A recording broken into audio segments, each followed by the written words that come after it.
ಇಂಥ ಪ್ರೇಕ್ಷಕರನ್ನ ಇಂಥ ಸೊಬಗಿನ ಸಂಭ್ರಮೋತ್ಸವದ ಉತ್ಸವವನ್ನ ನಾನೆಂದೂ ಕಂಡಿಲ್ಲ. ಎಂಥ ಪ್ರೀತಿ, ಗೌರವದ ಸ್ವಾಗತ, ವೇದಿಕೆ, ಸಂಗೀತವನ್ನ ಆಸ್ವಾದಿಸುವ ದೂರ ದಿಗಂತದವರೆಗೂ ಹಬ್ಬಿದೆಯೇನೋ ಎಂಬ ಭಾವನೆ ಹುಟ್ಟಿಸುವ ಸಭೆ, ತನ್ಮಯರಾಗಿ ಸಂಗೀತದೊಡನೆ ಮನಸ್ಸನ್ನ ಬೆಸೆದುಕೊಂಡಂತಿರುವ ನಿಮ್ಮನ್ನೆಲ್ಲ ಕಂಡಾಗ ನಾನೊಬ್ಬ ಭಾರತೀಯಳು ಎನ್ನು ಹೆಮ್ಮೆ ಪಡುತ್ತೇನೆ ಎಂದು ಪ್ರಸಿದ್ಧ ಚಲನಚಿತ್ರ ಹಿನ್ನೆಲೆ ಗಾಯಕಿ ಶ್ರೇಯಾ ಘೋಷಾಲ್ ಹೇಳಿದ್ದಾರೆ. ಮೂಡುಬಿದ್ರೆಯ ಆಳ್ವಾಸ್ ಸಂಸ್ಥೆಯಲ್ಲಿ ಆಯೋಜಿಸಲಾಗಿದ್ದ 4 ದಿನದ ರಾಷ್ಟ್ರೀಯ ಸಾಂಸ್ಕೃತಿಕ ಉತ್ಸವ 29ನೇ ವರ್ಷದ ಆಳ್ವಾಸ್ ವಿರಾಸತ್ನ ಭಾವಲಹರಿ ಕಾರ್ಯಕ್ರಮದಲ್ಲಿ ಮಾತನಾಡಿದ ಅವರು, ಆಳ್ವಾಸ್ ವಿರಾಸತ್ ನನ್ನ ಜೀವನದ ಶ್ರೇಷ್ಠ ಸಂಗೀತ ಕಾರ್ಯಕ್ರಮದಲ್ಲಿ ಒಂದು. ವಿರಾಸತ್ನ ಕೇಳಿದ್ದೆ, ಆದರೆ ನಾನು ಅದರ ಭಾಗವಾಗಿರುವುದು ಹೆಮ್ಮೆ. ಇಂತಹ ಆಳ್ವಾಸ್ ಕುಟುಂಬ ಕಟ್ಟಿದ ಡಾಕ್ಟರ್ ಮೋಹನ್ ಆಳ್ವಾ ಅವರಿಗೆ ಅಭಿನಂದನೆ ಎಂದು ಧನ್ಯತೆ ವ್ಯಕ್ತಪಡಿಸಿದ್ದಾರೆ. ಇನ್ನು ಪಶ್ಚಿಮ ಬಂಗಾಳದ ಬೆಹರಾಂಪುರದ ಹಾಲುಗೆನ್ನೆಯ ಹುಡುಗಿ ಶ್ರೇಯಾ ಘೋಷಾಲ್ ನಮಸ್ಕಾರ ಮೂಡುಬಿದ್ರಿ ಎನ್ನುತ್ತಾ ವೇದಿಕೆ ಪ್ರವೇಶ ಮಾಡುತ್ತಿದ್ದಂತೆ ಸಡಗರದ ಅಲೆ ಉಕ್ಕಿ ಬಂದ ಸಾಗರದಂತೆ ಸಭಾಂಗಣವೇ ರಂಗೇರಿದೆ.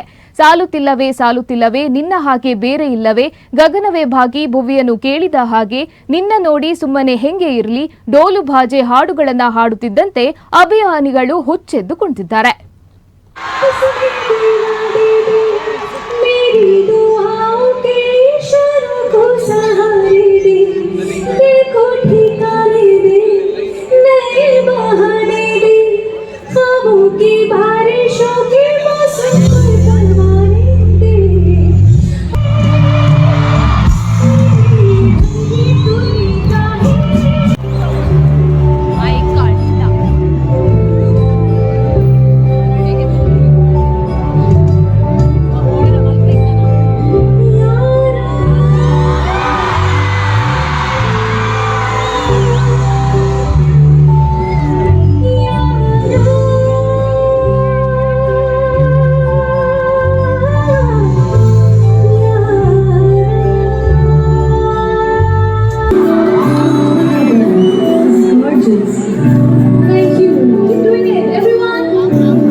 मैं